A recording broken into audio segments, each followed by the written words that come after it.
everyone. I'm back with my new video. My next video is based on message writing, chapter number 2. Okay, let's start with it. हम message writing देखते हैं. हम हमेशा message जो है किसी को लिखते हैं या फिर कभी हमें कुछ मैसेज लिखना होता है, किसी को हमें ज़रूरत होती है. जैसे मैंने प्रीवियस वीडियो में आपको नोटिस के बारे में बताया था, तो इस वीडियो में मैं आपको मैसेज राइटिंग के बारे में बताऊँगी. A message is a short informational piece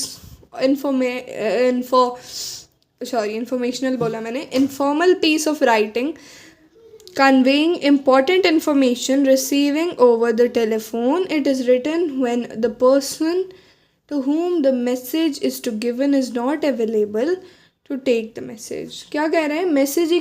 message छोटा होता है, इनफॉर्मल पीस ऑफ राइटिंग होता है और कन्वेइंग इम्पॉर्टेंट इन्फॉर्मेशन होते हैं. रिसीविंग जो हम टेलीफोन पे रिसीव करते हैं, फ़ोन पे रिसीव करते हैं हम जो. It is written when the person, ये तब लिखा जाता है जब कोई पर्सन किसी दूसरे इंसान को मैसेज कर रहा है बट वो इंसान अवेलेबल नहीं है. किसी दूसरे इंसान को कोई इनफॉर्मल बात बतानी है, कोई बहुत ज़रूरी बात बतानी है, पर उस टाइम पे जो वो इंसान है वो वहाँ पर है नहीं, मौजूद नहीं है. तो तब हम जो है क्या करते हैं, तब हम मैसेज सेंड करते हैं या फिर किसी के हाथ वो मैसेज लिख कर भेजते हैं. फिर जैसे इन अर्ली टाइम्स तो चिट्ठी दी जाती थी, चिट्ठी भेजी जाती थी और बहुत टाइम लगता था एक इंसान से दूसरे इंसान तक उसे रिसीव होने में. तो वो बहुत टाइम लेता था एक दूसरे इंसान तक रिसीव होने में. तो मैसेज जो होता है वो हमेशा छोटा होना चाहिए और उसमें हमेशा इनफॉर्मल चीज़ें होनी चाहिए. ठीक है, so let's start. In such a case the message is given to the person who pick up the telephone.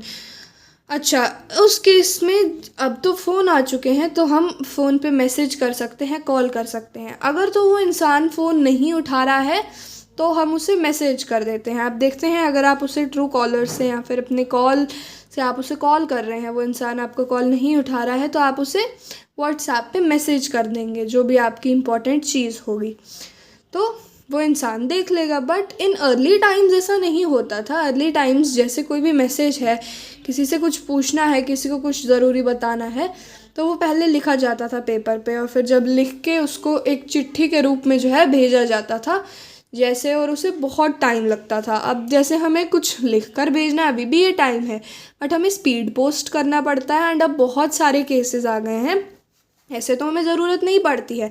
अगर हम फिर भी ट्रेडिशनली ऐसा करना चाहें तो अब बहुत सारे ऑप्शंस आ गए हैं, अभी भी हम ऐसा कर सकते हैं.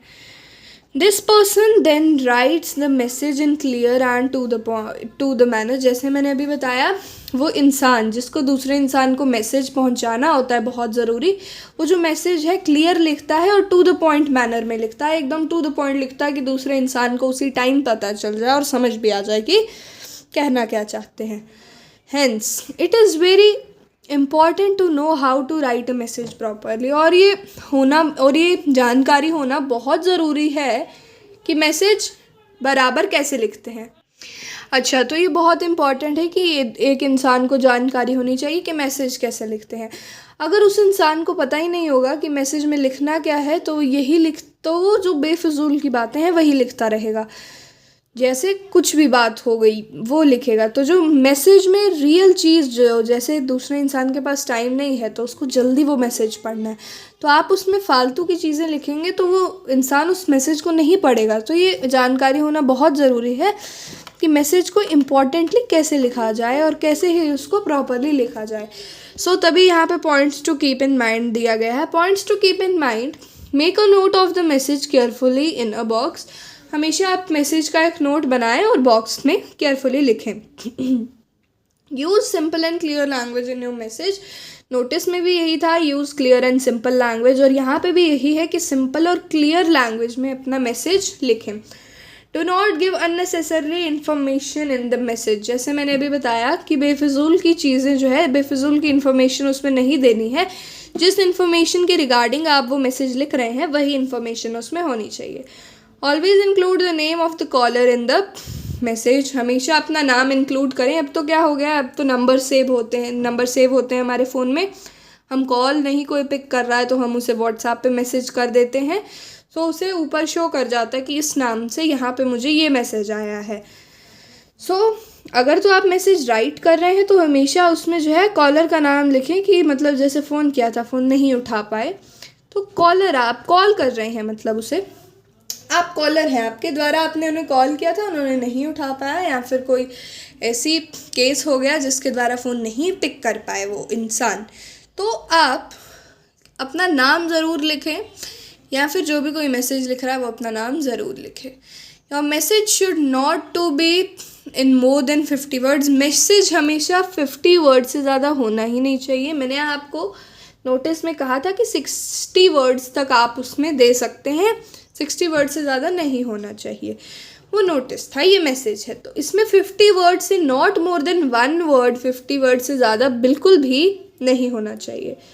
Remember to read your message to make sure that you did not have any mistake. कह रहे हैं कि लिखने के बाद या फिर टाइप करने के बाद, आपने टाइप किया जैसे मैसेज, उसे प्रिंट करने वाले हैं, तो पहले उसे प्रिंट करने से पहले या फिर भेजने से पहले अगर आपने लिखा है तो उसे एकदम प्रिसाइजली पढ़ें कि बीच में कोई गलती तो नहीं हुई है।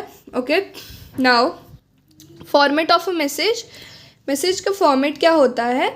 Read the following conversation between Mrs Shobha and doctor Chetan. कह रहे हैं कि अगर फॉर्मेट जानना है मैसेज का तो ये फॉलोइंग जो नीचे आपको कन्वर्सेशन बताई गई है उसे अच्छे से पढ़ें एंड आपको पता चल जाएगा।